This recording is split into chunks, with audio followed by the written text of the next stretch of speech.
panjang bersama kita. Allah buat cara macam-macam caranya, nanti ribut. Ributnya ya walaupun ribut kecil-kecil, masalah teh ditaruh garam, padahal enggak sengaja, cuma peluk garamnya ditaruh nama gula, kan? Salah taruh, ribut, terus ribut. Akhirnya terjadi perpisahan. Itu semua ketentuan Allah. Terima tidak?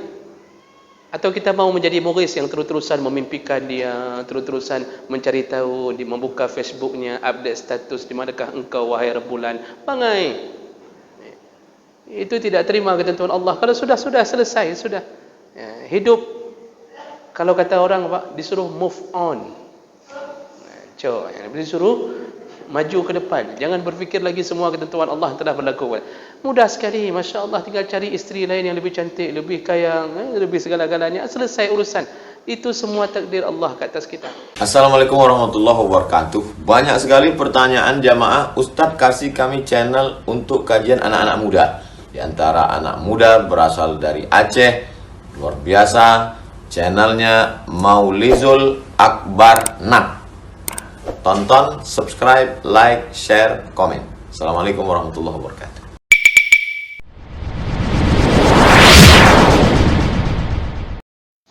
Assalamualaikum warahmatullahi wabarakatuh. Alhamdulillah Rabbil Alamin. Wa bi ni'matihi tatimmu as-salihat. Asyhadu an la ilaha illallah wahdahu la syarika lah. Wa asyhadu anna Muhammadan 'abduhu wa rasuluhul karim. Allahumma salli wa sallim ala nabiyyina al-mustafa Muhammadin wa ala alihi wa ashabihi ajma'in. Amma ba'd. Rabbi shrah li sadri wa yassir li amri wa hlul 'uqdatam min lisani yafqahu qawli.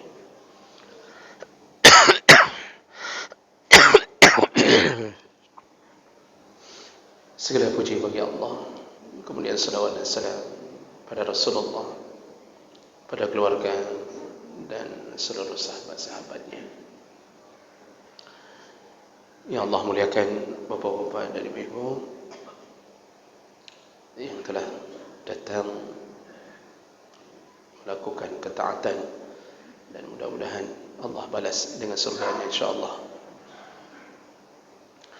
Bapak Ibu yang Allah muliakan, kita masih membahas tentang fadilah beriman kepada qada dan qadar. Di pertemuan yang lalu kita membahas fadilah pertama beriman kepada takdir, yaitu membuktikan bahwa kita adalah orang yang beriman dengan cara beriman kepada ketentuan Allah.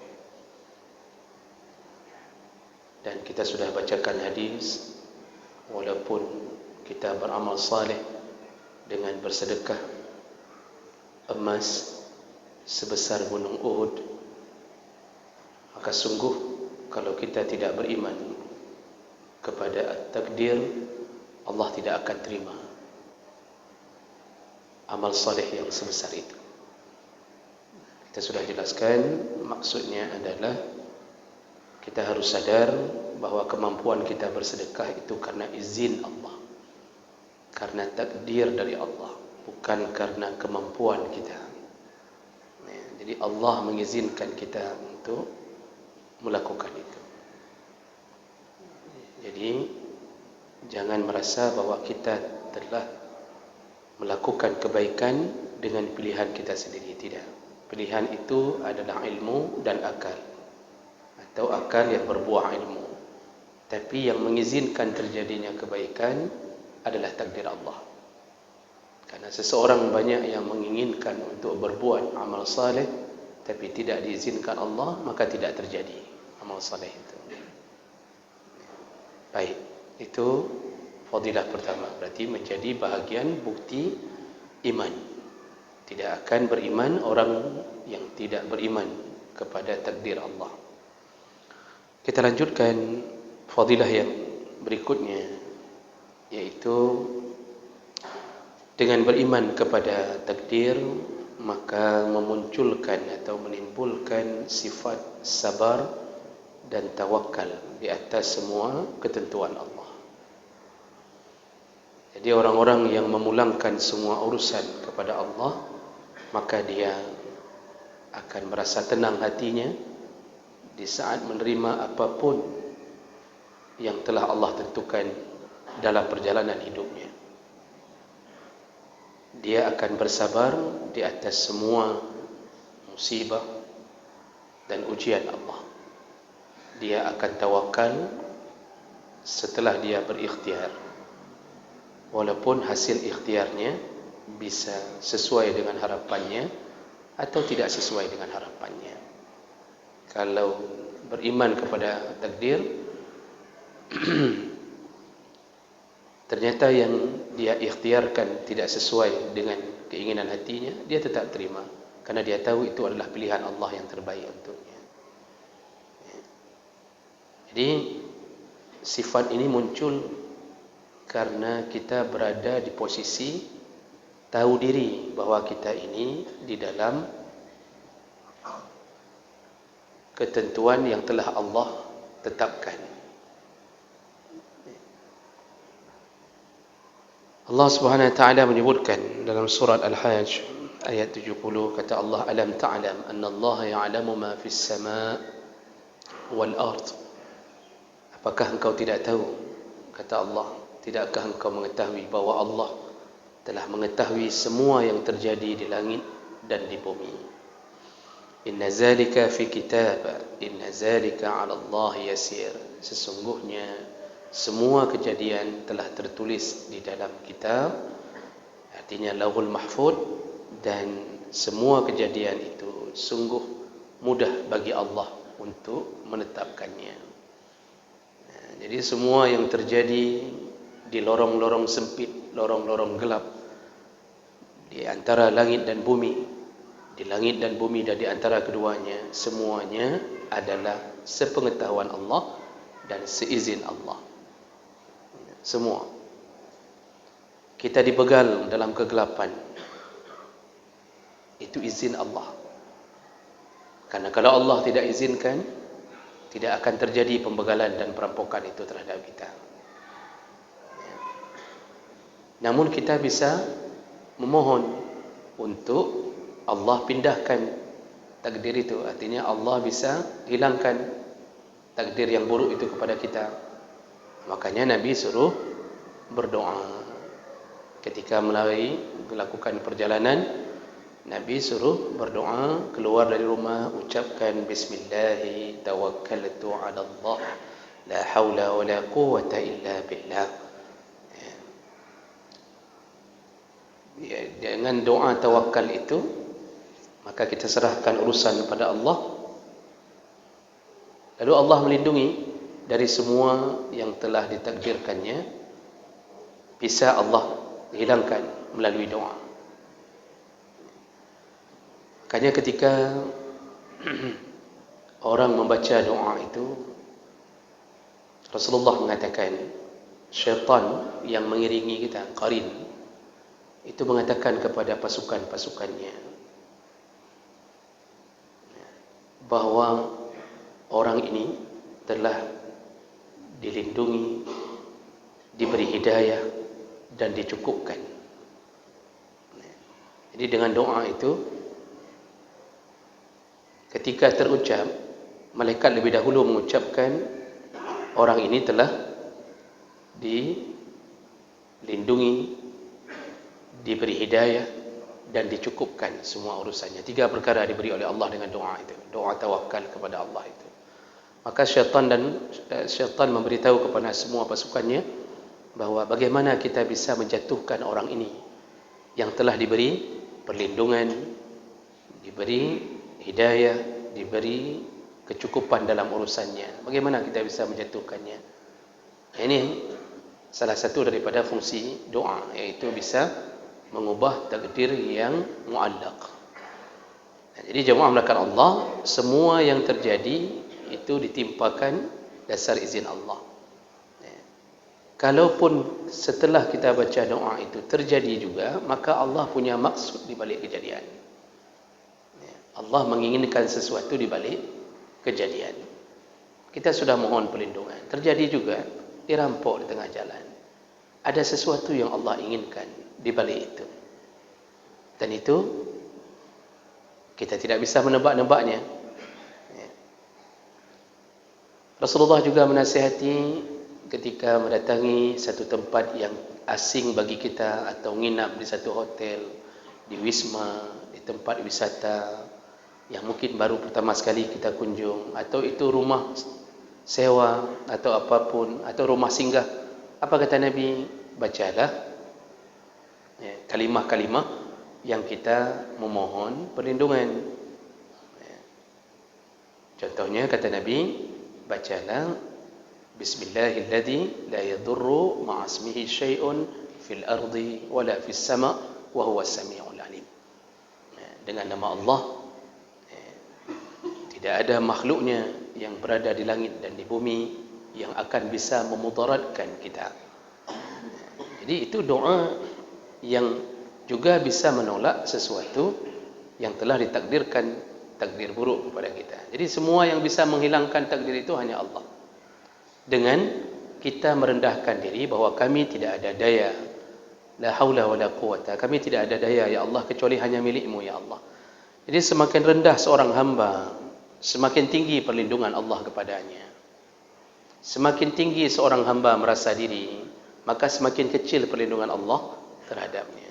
Berarti dia merasa hebat. Makanya jemaah melakukan Allah Subhanahu wa taala, orang yang sudah memahami tentang ketentuan Allah, apapun yang terjadi padanya dia sabar, karena dia tahu itu telah tertulis di Lauhul Mahfuz. Makanya dalam surat At-Takwir 29 Allah katakan, wa ma tasyauna illa ayyasha Allah rabbul alamin.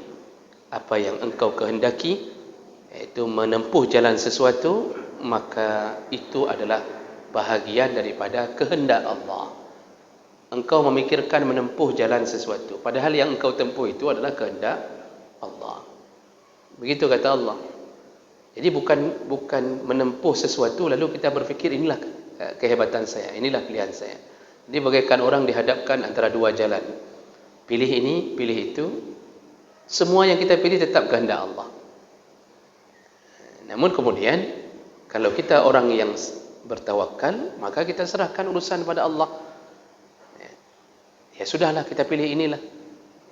Kalau pilih kerja juga begitu, kerja ini atau kerja itu. Lalu kita bertawakal kepada Allah, maka Allah akan mencukupkan daripada apa yang kita tempuh itu. Wa may yatawakkal 'ala Allah fa huwa hasbuh. Orang yang menyerahkan urusan, bertawakal kepada Allah, maka Allah cukupkan segala-gala untuknya. Oleh kerana itu jemaah melakukan Allah Subhanahu wa taala, janganlah terlalu bersedih hati ketika kita ditimpa musibah, karena setiap musibah itu bukan dirancang oleh manusia, tapi diizinkan oleh Allah. Kecelakaan yang terjadi yang menghabiskan anggota keluarga kita itu juga atas dasar ketetapan Allah.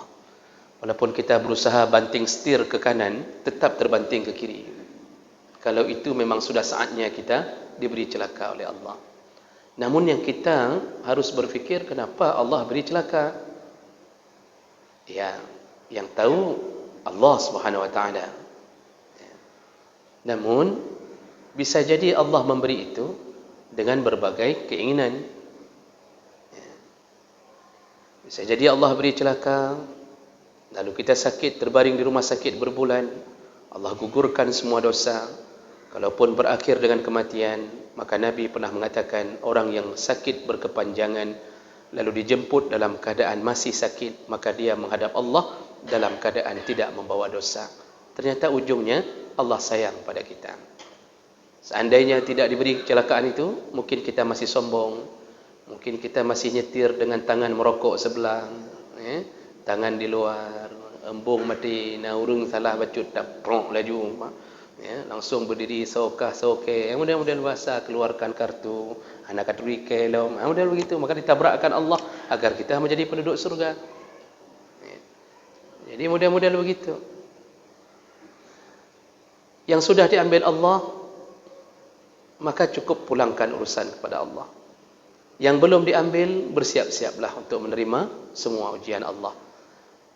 Siapkan hati seandainya kita diberi sesuatu oleh Allah yang kita mungkin tidak menginginkannya secara manusiawi. Jemaah melakukan Allah. Allah mengatakan dalam surah At-Taghabun ayat 11, "Ma asaba min musibatin illa biiznillah." Semua musibah yang terjadi padamu adalah dengan izin Allah. Dengan izin Allah. Wa may yu'min billah yahdi qalbah. Barang siapa yang menerima musibah lalu Allah memberi hidayah lalu dia beriman dengan musibah itu, artinya beriman dengan ketentuan itu, maka yahdi qalbah. Allah telah menunjuki, memberi hidayah pada hatinya. Wallahu bikulli syai'in alim. Allah mengetahui, maha mengetahui di atas segala sesuatu. Lihatlah bagaimana Allah menyatakan apapun yang terjadi izin Allah. Kalau engkau menerimanya, sungguh engkau telah mendapatkan petunjuk dari Allah. Jadi ada hubung kain antara menerima dengan kebaikan yang datang dari Allah berikutnya. Oleh kerana itu, jangan sampai ketika dapat musibah kita mulai mencaci Allah. Kita tidak terima. Makanya dalam tafsir Ibnu Katsir ketika menanggapi ayat tersebut disebutkan disebutkan dalam tafsir tersebut, ini maksud ayat ini adalah apabila seseorang terkena musibah lantas dia menyadari bahawa itu adalah ketentuan Allah kepadanya, lalu dia ridha dan berserah diri kepada Allah, maka dia telah termasuk orang-orang yang mendapatkan ridha Allah Subhanahu wa taala. Ini banyak sekali Pak, kita berganti-ganti musibah terhadap kita. Ada yang kita masih hidup tapi diambil isteri kita. Ada yang isteri masih hidup diambil suaminya. Ada dua-duanya masih hidup diambil anak-anaknya. Ada bahkan anak-anak yang masih lucu-lucunya, imut-imutnya. Satu-satunya yang kita harapkan, anak kita laki-laki semua, kita harapkan perempuan satu-satunya, ternyata dijemput oleh Allah di saat masih kecil-kecilnya. Lalu kita bersabar di atas ketentuan itu, maka kita telah diberi hidayah oleh Allah. Orang yang telah diberi oleh Allah hidayah, maka dia insya-Allah akan dinanti di pintu surga. Jadi ini hasil dari apa? Dari meyakini takdir. Dulu ketika Umar bin Khattab meninggalkan kota Madinah sementara karena di Madinah ditimpa dengan penyakit ta'un, penyakit wabah. Umar ditemui oleh sahabat dan ada yang bertanya kepadanya, "Wahai Umar, engkau tidak terima musibah yang didatangkan di kota Madinah sehingga engkau melarikan diri?" Apa kata Umar? "Aku tidak lari dari musibah, tapi aku hanya berpindah dari takdir yang buruk mencari takdir yang baik." Jadi dia tetap terima, ini ketentuan Allah. Makanya COVID yang terjadi pada kita Pak, itu ketentuan Allah. Kalau Allah ingin habiskan, habiskan, walaupun masanya berkelanjutan. Masalah ada orang yang mengambil manfaat dari COVID tersebut, mereka berusaha dengan Allah. Ada yang menciptakan sesuatu yang bersifat profit untuk pribadi, urusan nanti dengan Allah. Tapi semua yang terjadi pada kita itu bukan karena semata-mata rancangan manusia, tapi Allah lah yang mengizinkan itu terjadi. Kita ditipu dalam COVID itu contohnya, maka itu pun karena izin Allah. Kenapa kita sampai bisa begini? Semua karena izin Allah. Tentu dosa-dosa ikut menjadi penyebab, karena kalau sudah melakukan dosa, Allah mencabut keberkahan dari satu negeri. Macam-macam diberi oleh Allah. Kesusahan hidup kita, bayangkan Pak, selama COVID. Bagaimana hidupnya susah, berapa banyak yang bangkrut usahanya, berapa banyak semua orang-orang yang harus menutup mata pencahariannya. Itu semua adalah ketentuan Allah. Kenapa dosa ikut menjadi salah satu penyebab Allah tidak sayang kepada kita? Jadi jemaah melakukan Allah Subhanahu wa taala, Ini yang dibimbing dan dikuatkan oleh Nabi kepada para sahabat, sehingga sahabat itu hidupnya dalam sabar, tawakal atas semua ketentuan. Saya teringat salah seorang yang hidup di penghujung masa sahabat, yaitu Urwah bin Zubair. Dalam riwayat disebutkan Urwah bin Zubair ini dalam sebuah perjalanan panjang itu musibah Allah beri pertama sekali, yaitu anaknya jatuh dari punggung kuda dan terinjak dengan kuda dan meninggal dalam perjalanan.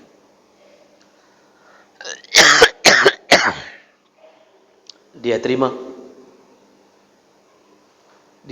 dia tidak berkeluh kesah dengan panjang. Dia tahu ini ketentuan Allah. Lalu dia lanjutkan lagi perjalanan. Setelah menyelesaikan urusan pengebumian anaknya, dia lanjutkan perjalanan. Lalu kemudian tidak lama setelah itu dia ditimpa penyakit pada kakinya. Dalam riwayat ada yang menyebutkan seperti kudis, ada yang menyebutkan bisul, dan ternyata tidak bisa sembuh. Dia berusaha mendatangi beberapa tabib, ternyata izin Allah pun tidak sembuh. Akhirnya dia singgah di satu kota dan ada tabib-tabib yang dia minta bantuan, dan para tabib itu mengatakan ini penyakit ini berbahaya kalau dibiarkan terlalu lama, karena semakin masuk ke dalam daging membusuk. Akhirnya mereka memutuskan ini harus diamputasi, dipotong. Lalu salah seorang tabib menyarankan agar Urwah sebelum dipotong untuk meminum khamar agar tidak merasakan rasa sakit ketika dipotong, karena di saat itu kan belum ada anestesi, tidak ada obat bius, tidak ada yang bisa membuat kebas kaki itu. Jadi salah satu tabib mengatakan ini mudarat, engkau tidak akan mampu menahan ketika dipotong kakimu. Zubair mengatakan, aku tidak akan berobat dengan sesuatu yang diharamkan Allah SWT.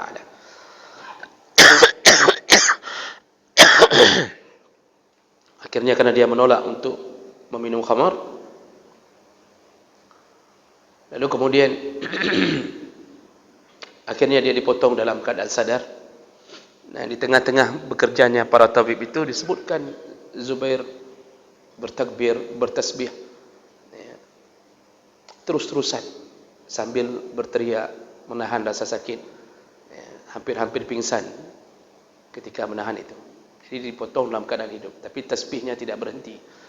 Setelah selesai dipotong, lalu dia mengucapkan kalimat, 40 tahun aku hidup dan berjalan dengan kaki ini, tidak pernah aku bawa kaki ini ke tempat yang haram.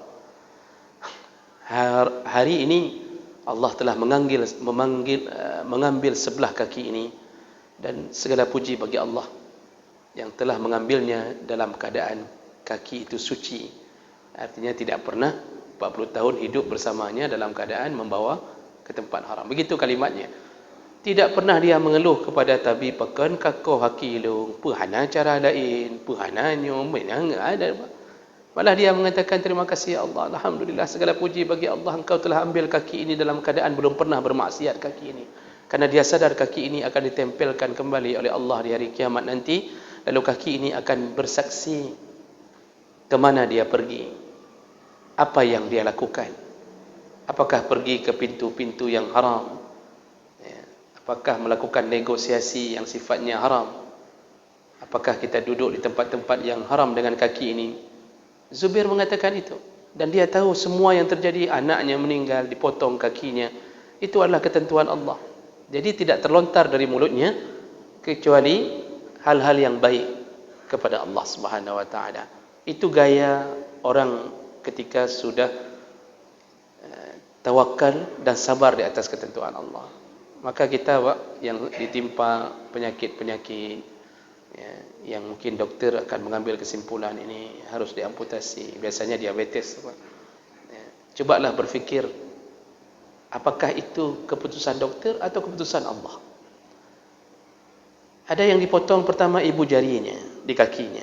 Ternyata perkiraan kalau sudah dipotong ibu jari tidak menular lagi, tidak naik lagi. Ternyata naik lagi. Dipotong jari ini, dipotong jari itu. Akhirnya 5 jari dipotong, masih tetap naik ke atas. Siapakah yang memberi keputusan itu? Doktorkah? Salah makankah kita? Atau Allah Subhanahu wa taala?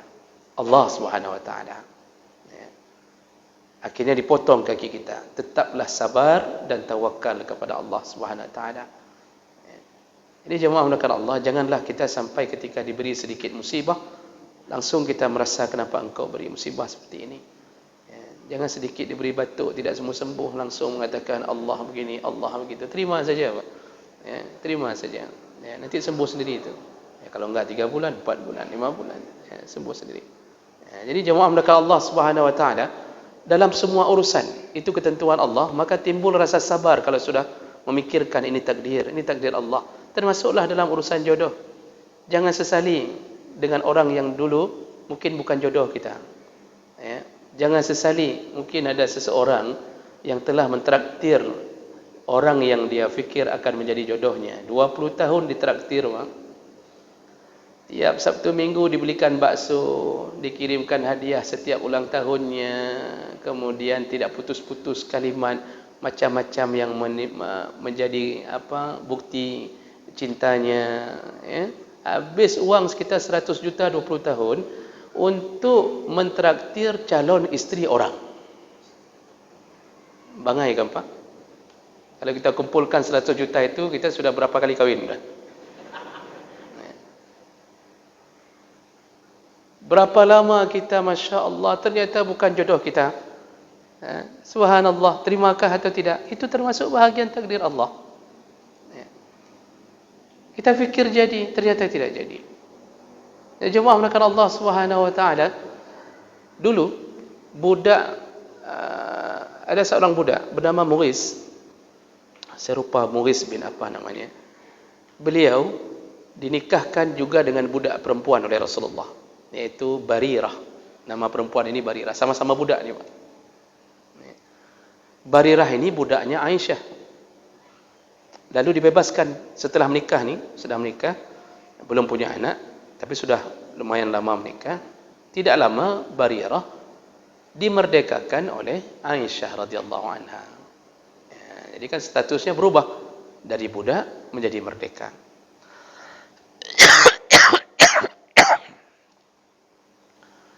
Suaminya Mughis masih budak.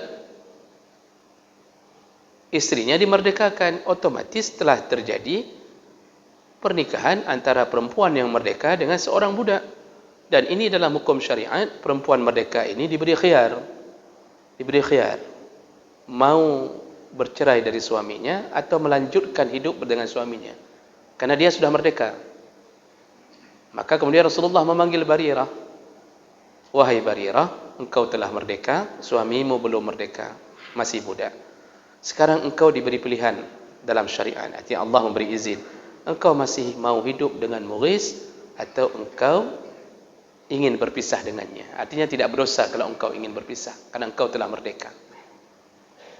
Apa jawaban Barirah? Barirah mengatakan, ya Rasulullah, aku ingin berpisah dari Mughis. Rupanya Barirah ini tidak terlalu mencintai Mughis. Selama ini Mughis berfikir bahwa istrinya itu mencintainya. Ternyata begitu merdeka, langsung berubah keadaannya. Dia tidak mau lagi bersama Mughis. Akhirnya terceraikan karena sudah statusnya berbeda.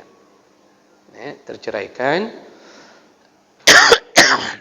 Di situ Mughis merasakan rasa sedih berlebihan ditinggalkan oleh istrinya yang dimerdekakan oleh Aisyah. Namun apalah cur, dia tidak bisa berbicara apapun karena keadaannya. Tapi karena cintanya terlalu dalam kepada Barirah. Mughis ini disebutkan dalam hadis dalam Riyadhus Shalihin pun masih disebutkan hadis itu. Mughis terus membuntuti mantan istrinya. Jadi ke mana-mana Barirah dia ikut. Barirah pergi ke pasar dia ikut. Barirah ke Suzuya dia ikut. Duduk di bawah tangga Suzuya, dia tunggu kapan Barirah turun.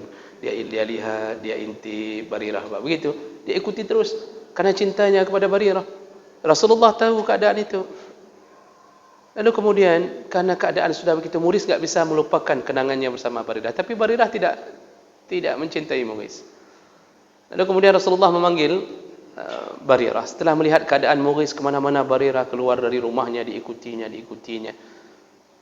Rasulullah memanggil Barirah, lalu mengatakan, wahai Barirah, apakah engkau masih punya perasaan kepada Mughis? Atau mungkinkah ada keinginan engkau untuk kembali kepada Mughis, suamimu yang lama? Lalu Barirah bertanya, ini perintah atau permintaanmu ya Rasulullah? Kata Rasulullah, tidak, aku hanya kasihan kepada Mughis. Rasulullah mengatakan, aku hanya kasihan kepada Mughis, melihat keadaan Mughis. Lalu apa jawaban Barirah? Ini kan sudah, Rasulullah tidak mengatakan bahwa kamu harus balik ke Mughis, karena itu hak dia, hak istri. Tapi Rasulullah dengan bijaknya mengatakan, aku hanya kasihan kepada Mughis. Barirah, di ujung hadis disebutkan, beliau tetap mengatakan, wahai Rasulullah, aku tidak bisa lagi hidup bersama Mughis. Jadi ujungnya tetap ditolak juga permintaan Nabi untuk kembali kepada Mughis. Di situ Mughis baru sadar dan menerima bahwa itulah ketentuan Allah, bahwa Barirah telah ditakdirkan bukan menjadi orang yang hidup bersamanya untuk waktu yang lama. Makanya semua perpisahan kita itu ketentuan Allah. Walaupun cara Allah menentukannya dibuat ribut dulu.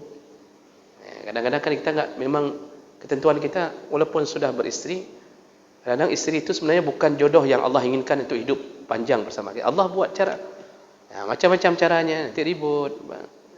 Ributnya ya walaupun ribut kecil-kecil, masalah teh ditaruh garam, padahal enggak sengaja, cuma peluk garamnya ditaruh nama gula, kan? Salah taruh, ribut, terus ribut. Akhirnya terjadi perpisahan. Itu semua ketentuan Allah. Terima tidak? Atau kita mau menjadi Mughis yang terus-terusan memimpikan dia, terus-terusan mencari tahu, membuka Facebooknya, update status, di manakah engkau wahai rembulan, bangai. Itu tidak terima ketentuan Allah. Kalau sudah selesai, sudah. Hidup, kalau kata orang disuruh move on. Disuruh maju ke depan, jangan berfikir lagi semua ketentuan Allah yang telah berlaku. Mudah sekali, Masya Allah, tinggal cari isteri lain yang lebih cantik, lebih kaya, lebih segala-galanya, selesai urusan. Itu semua takdir Allah ke atas kita. Jadi jemaah mulakan Allah SWT, begitulah orang yang mengembalikan semua urusan kepada Allah. Tidak ada sedih hidupnya yang sampai berkepanjangan. Walaupun dia tahu tidak akan berhenti musibah itu sampai kiamat dunia. Jadi jangan fikir yang satu sudah meninggal dari anak kita, lalu kita merasa kami sudah melaluinya. Oh belum Pak, bisa jadi diambil yang kedua, yang ketiga, diambil yang keempat, dan seterusnya. Tapi Masya Allah, orang kalau sudah menerima ini, ketentuan takdir ini, malah dia bahagia kalau anaknya diambil di waktu sebelum baligh. Dia bersyukur tidak sempat melakukan dosa, belum sempat dicatatkan pena di atas catatan amal, mereka telah diambil. Jadi itulah yang dirasakan oleh para sahabat semenjak Nabi menanamkan tauhid, akidah yang benar ke mereka. Mereka berubah, cara pandang, cara hidup berubah. Seorang ibu-ibu ketika pulang dari perang Uhud mendengar kabar bahwa ramai yang jadi korban. Ibu ini, saya lupa juga namanya, ibu ini terus bertanya kepada yang pulang, bagaimana keadaan Nabi? Bagaimana keadaan Nabi? Orang hanya mengatakan, suamimu meninggal, suamimu syahid. Dia masih bertanya, itu biasa. Nabi bagaimana? Dia bilang lagi orang, ayahmu syahid, ayahmu gugur. Dia enggak peduli. Disebut lagi oleh anakmu yang ikut, yang laki-laki juga gugur. Ayahnya gugur, anaknya gugur, suaminya gugur. Dia tidak peduli. Dia tanya apa? Rasulullah bagaimana? Rasulullah bagaimana? Sampai terdengar kabar Rasulullah masih hidup setelah perang Uhud. Lalu dia temui Rasulullah. Setelah dia lihat Rasulullah masih hidup, dia lihat dengan matanya, dia mengatakan, ya Rasulullah, engkau masih hidup bagi kami, itulah yang paling berharga. Yang lain semuanya kecil di hadapan kami, ya Rasulullah. Masya Allah, tak peduli. Suami meninggal, ayah meninggal, anak meninggal, tak peduli. Yang dia pentingkan Rasulullah masih hidup. untuk melanjutkan dakwah agama. Begitu mereka, hati mereka sudah sekuat itu menerima takdir Allah. Karena mereka sadar, ini sementara, ini fana. Lalu kemudian kita berangkat, bertemu kembali dengan semua mereka yang telah gugur duluan. Kita bertemu kembali. Anak yang diambil, bertemu kembali. Bahkan Nabi mengatakan anak-anak kecil kita yang diambil oleh Allah, ya, yang mati, yang meninggal di waktu dilahirkan, meninggal umur 2 bulan, balita-balita. Kata Nabi apa? Mereka menjadi, dalam kitab Adabul Mufrad, riwayat Bukhari sebutkan, mereka menjadi jentik-jentiknya surga. Ya, ja'amisul jannah. Menjadi jentik-jentiknya surga disebut oleh Nabi. Jentik-jentik di dalam air, Pak. Itu jentik-jentik itu kan main-main tu dalam air tu. Begitulah mereka di dalam surga. Jadi anak-anak kita yang sudah meninggal tu semua jadi anak-anak yang bermain-main di surga. Mereka tunggu siapa? Tunggu ayah ibunya. Mungkin tergantung. Kalau ayah ibunya sempat bergaul dengan dunia riba, mereka nunggunya agak lebih lama karena ayah ibunya dimasukkan dulu ke neraka. Baru berjumpa dengan mereka. Mereka nunggu, Pak. Dipertemukan semuanya. Wa yanqalibu ila ahlihi masrura. Semua nanti balik dengan keluarganya, bertemu kembali dalam keadaan bahagia. Kalau sama-sama qu anfusakum wa ahlikum nara. Maka jemaah melakukan Allah, perbuatlah amal saleh dan terimalah hasil daripada amal saleh itu, walaupun bentuknya musibah, tetap tawakal.